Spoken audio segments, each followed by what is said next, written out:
goodness, I think West Side Story. West Side Story was the first thing we did 2007. together. Yeah. And then the following year, Ellen and I did Les Mis. Yes. And I did Joseph. And you did Joseph. And we were separated. We didn't like that. Yes, we were separated. So we were back together again for Cats. For Cats. In 2009. Correct. Back together without Ellen. Carlos and I were back in Miss Saigon. Miss Saigon. Right. In 2010. Ellen and I were back together in Hairspray in 2011, and Carlos did Annie. Right. And then Ellen and I were together for Sweeney Todd. Well, you can see that we've And now been here a long time. And then last year was South Pacific, and now with Three My of Fair us. Lady. Yeah. For South Pacific, and the three of us for this project, right? I like doing this together for sure. I like working the three of us together. I find that we read each other's minds and we all take what we do very, very seriously. And I think I was telling Ellen a few days ago that honestly I get spoiled by her because I realize the work that she puts into everything that she does. And she's so meticulous. And every show that we do, it doesn't matter if it's 30 years, she acts like it's the first time she's ever done it, which I love. The passion. Yeah. And the passion and the preparation. I mean, this team never shows up without their work being done. There's not a wasted time. Right. The rehearsal time is very valuable to us, and I think that's why our shows are clean and tight, because Carlos puts passion into every step he teaches, every note Ellen teaches, and every staging that we try to tell a story in a fresh new way. Because we don't believe in just dusting off these classics. We believe in making them relevant for today's audiences. I love working with these men for the reasons we just discussed. They really care about what they do, and everyone does their homework, and they come to the process with all that preparation having been done, and yet they also come with an open mind to collaborate. So I think it's the combination of doing your homework and then becoming a collaborator when you're together. I think we feel equally yoked that way too, that everyone has done their job, so we're all working together. We speak the same language too. I mean, I would not say I was a big musical person, but for some reason I can talk music with Ellen, and she knows exactly what I mean, and whatever ridiculous words that are coming out of my mouth. And same with Carlos. Carlos finishes my sentence. We collaborated yesterday with staging of You Did It, and we both were there with our scripts and scores and harmoniously putting together the Act 2 opener. And there was never, we just jive. It's a perfect marriage of talents and energy and positive energy. There's not a negative thing about anybody sitting here, which is lovely. I mean, the only drama we want is the drama we put on stage, not any backstage. But it's true, and it's you guys. It's truly, there's no I in team, and this really is a team. But it's also the fact that Steve looks at me not just as a choreographer, he looks at me as a friend, and he looks at me as a director, and he always wants to know what I think about anything he does, and vice versa. And so I think that's important when you collaborate, is that you count on each other, and that we help each other visualize different things, because we think differently, but at the same time we want the product to be the best it can be, and there's so much respect, which I love about that. Oh yeah, and like Carlos directed My Fair Lady at Starlight in 2008, so it's great to have that another set of eyes to a man who knows intimately this piece. And I have no ego that if he had, it's just positive. Yeah, working together as a team, and experience. That's important. Yeah, absolutely. I think part of that is magic. I mean, it truly is the magic of the three of us, and I think that's something that we kind of I don't even really want to talk about that too much because I don't quite understand it. But no, it's really true. I don't know, it works. Well, it's funny because works. I got a text literally 2 months ago from Ellen. She was working on another project, and she texted me and said, "Oh my God, I realize how much I miss you when I'm not with you." And I texted her 2 weeks ago doing another project. I said, "I realize how much I miss you." And I think that's the magic is trust, friendship, and collaboration. And as putting the artistic director hat on, when I'm hiring the staff, it's like where their personalities sit. This musical, in Ellen's hands musically, with a 26-piece orchestra, really paying homage to Lerner and Loewe and the way this score should sound. Ellen's always my go-to. Carlos, I knew I wanted to direct this, but Carlos, just respect his talent immensely, knowing his experience with the piece. And, you know, and then he was the perfect, in my opinion, choreographer for the piece. And so when I can, I try to put what we call our little dream team together as much as we can. It doesn't always work out, and we know that. But when the opportunities come that it does, we like to knock it out of the park. I agree. Of our collaboration would be our first. Our first one, West Side West Story. Side Story. Hands down. Yep. It's like I've been asked to do that show, and it left such a memory in my brain that I just can't imagine doing it without them. Because it was so special and so emotional. And it was an emotional interesting ride. because we were all in our own camps. Ellen was the only one who got to go in both camps as the musical director, but Carlos has obviously had so much work to do with the choreography. And because normally the show is done with the director-choreographer, but to have a director and a choreographer, I was allowed to really direct Tony and Maria and realize this is Romeo and Juliet. It is not just about the fabulous dancing. It is a story. And I'll never forget the first time we put it all together and we're doing the final scene and the cast is in tears. And we're like, well, get it out of your systems now because you wouldn't be crying over a dead jet, you know, the sharks and stuff. But it was because it was fresh. And it was, I remember your brother came when he saw the show and he said, thank you for not being afraid of silence. And leaving so many moments in those final moments in absolute silence. And here at the Moonlight, to have silence at the Moonlight was almost unheard of. You know, there wasn't a baby crying, there wasn't a cricket chirping. It was silence. And for some reason, that show will always just resonate. I think us at the top of our talents too, because it's a masterpiece. And it's a masterpiece musically, it's a masterpiece in its choreography and in its book. So we all were able to really work at the top of our game. And come on, it's West Side Story. Yeah. Well, their number one strength is in their kindness. And they are such good people. And when you're a good person, people want to deliver for you. There's no ego here. It is about purely passion. It is what they love to do. And when they walk in the room and people want to deliver, they just do. And it's an energy that I love because this is a grueling schedule, our summer season. And when I walk into the room and I see them, my shoulders just drop. I'm safe. The actors are safe, and that's when we can all work at our top level. Something I really love about Steve, and it goes back to this West Side Story, I'll never forget one of my magic moments with Mr. Glaudini, was his ability to have the scenes be acted, but the music doesn't get compromised, but the music propels the scene that they work together. Sometimes in musical theater, there's a little fight that goes between, are we going to sing this or are we going to act this? And I'll never forget when we were doing West Side and Anita's A Boy Like That. And we had this synergistic thing going on where we were able to take the music and the storytelling and put those together. And Steve is such a fine director in being able to make the music tell the story as opposed to, oh, well, we have to sing this, whatever. I mean, he makes it go together. And I really love working with him because of that. I think one of the things that I love about Steve is that working with other directors, just as a choreographer, is that he doesn't only just move actors on stage. He gives them a purpose and he gives them a reason to move. And he doesn't take 10 minutes telling them why they're doing it because, again, it's about the preparation coming in and knowing exactly how he's going to attack every scene. And the actors trust him immensely. And that's why I think at the end of the day, the product is so great, you know, because you can say, you know, the dancing could be great, the music can be great, but if the overall book is not great, everything falls flat. And I think musical theater once in a while has that tendency, well, the dancing was great, but the rest of the show was a flop.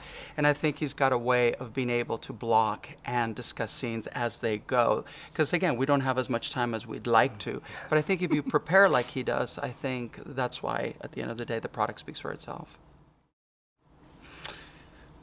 Well, it's interesting because this is one of our first shows together that we haven't been able to actually sit down and discuss a lot together. But that's why it's so amazing to see how we work together because we can still finish each other's sentences. I know for myself, I've done this show twice before as a choreographer, and I felt like doing it again, I didn't want to repeat everything that I had done before. So I know for myself, being able to come to the Moonlight and do it, giving it something different, I've been able to up the choreography a little bit more. I think we've become much more of a visual society, so I felt that Our Fair Lady, for me as a choreographer, had to be visually a little bit more interesting. I think my ascot this time around is a lot more interesting to look at than just having people stand there for long periods of time. We get what the number is about without losing what the number is about. I felt I wanted it to make it a little bit more visually stimulating this time around. And I felt that the trust in them wanting me to let me do that was just really awesome for me. I'm about to speak about Carlos and then about Steve. And in Carlos's and with the choreography, I have been so impressed. I'm always impressed with how Carlos finishes everything. Everything has the detail work done. And I think that's especially important in this show because this show really is a play with some musical numbers. So the two big musical numbers that he does, well, the three, Luck, Ascot, and Church, they have to just hit it out of the park because you don't have any other place to do that. And he does it with such precision and such a plan that I think everyone's going to go, oh, it is a musical, wow, and then back to the play. Oh, look at that, as opposed to, oh, you know, I mean, he's really invested in those. And then with Steve and I have been talking since we began working on this project about the importance of language. And this story is about language. And so as a music director, I have the Ascot people, I have the Little Lock people, I have all these different levels of English that need to be reflected. And I'm so glad I'm working with Steve because he's going to keep us honest with that so that it doesn't become a generic musical theater, but that our vocals reflect the George Bernard Shaw storyline that is about language.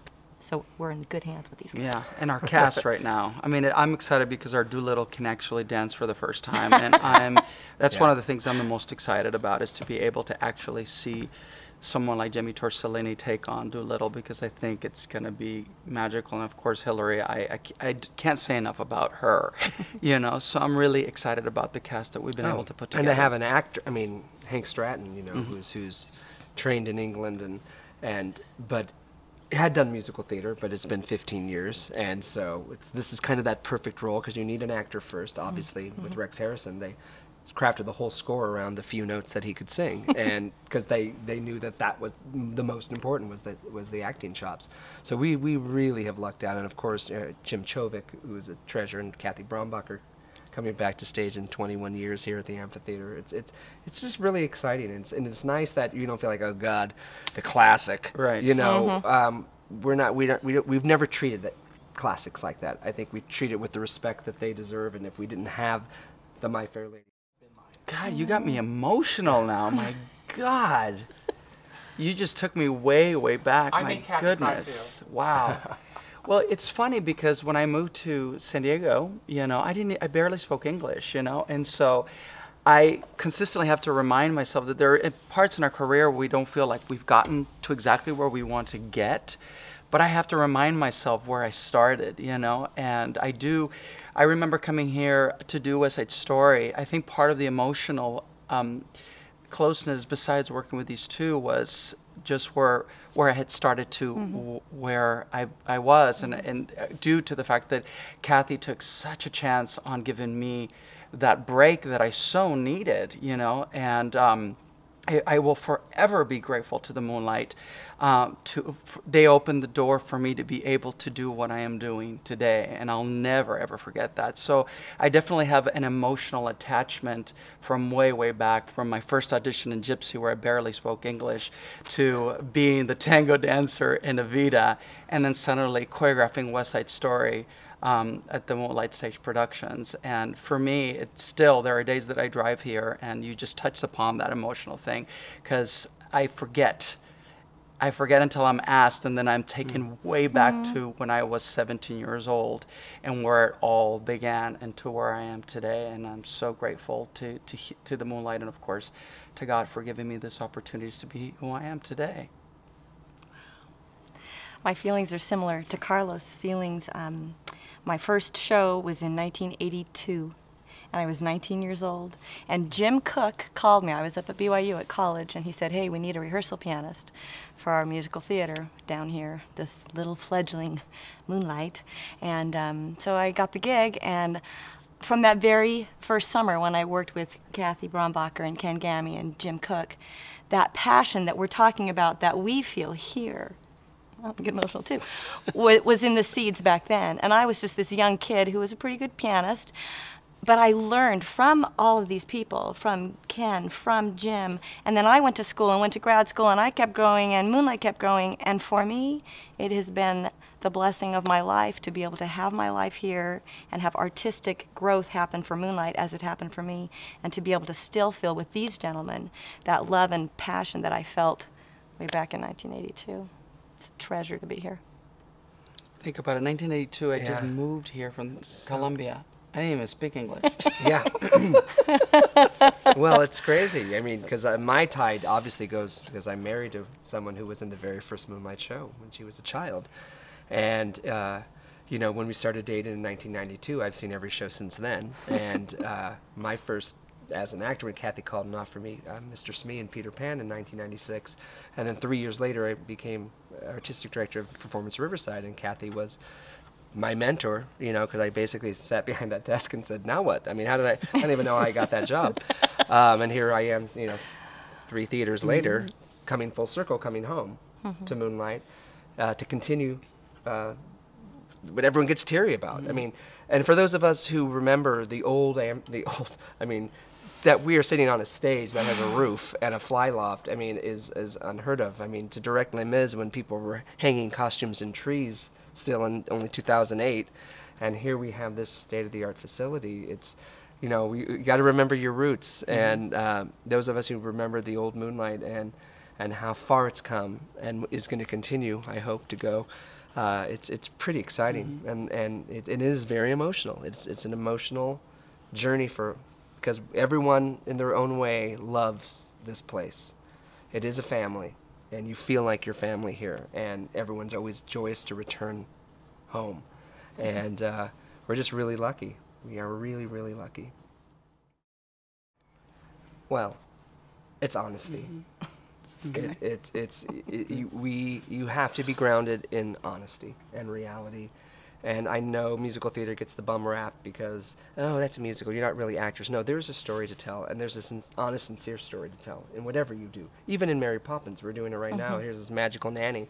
But the heart of the story has to come through, and people are saying every night, I had no idea I was going to be so touched by the show. And I think that is just something we all should try to find, is that, you know, yeah, it's very easy to play Eliza Doolittle as that one-dimensional gutter snipe, you know, and not find her I want, and wanting to change her life, and wanting to get out of that gutter, and wanting to be a lady.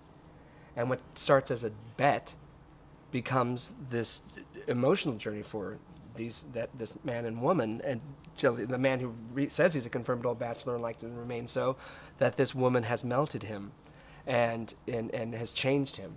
And that's the story to tell. It's not just so you can hear your favorite songs, and we're just trying to find a new way to humanize these characters that we all know and we've all seen. And we always try to take it, how can we get people's butts in the seats to see a show that they've probably seen a dozen times? You know, at first we thought, let's put Kathy Brombacher in the show. She was going to be amazing, but then as you go through the book and you just go, oh, it is just so rich. It is so rich, and it falls on Ellen to keep the humanity in the storytelling and the music, and Carlos in the movement. And, you know, when we did South Pacific last year, I'm like, you know, Carlos, the only dance steps we should see on the beach are ones they're rehearsing for the Follies, because this is not your traditional musical that we just break. It's not 76 trombones where we just break into dance. These are real people at war, and they wouldn't just be dancing for the sake of dancing. And so it's keeping that storytelling concise and consistent, and on all of our plates. But number one is just be honest. There are drinks and girls all over London. I gotta track them down in just a few more hours. I'm getting married in the morning. Ding dong, the bells are gonna chime. Pull out the stopper, let's have a whopper, but get me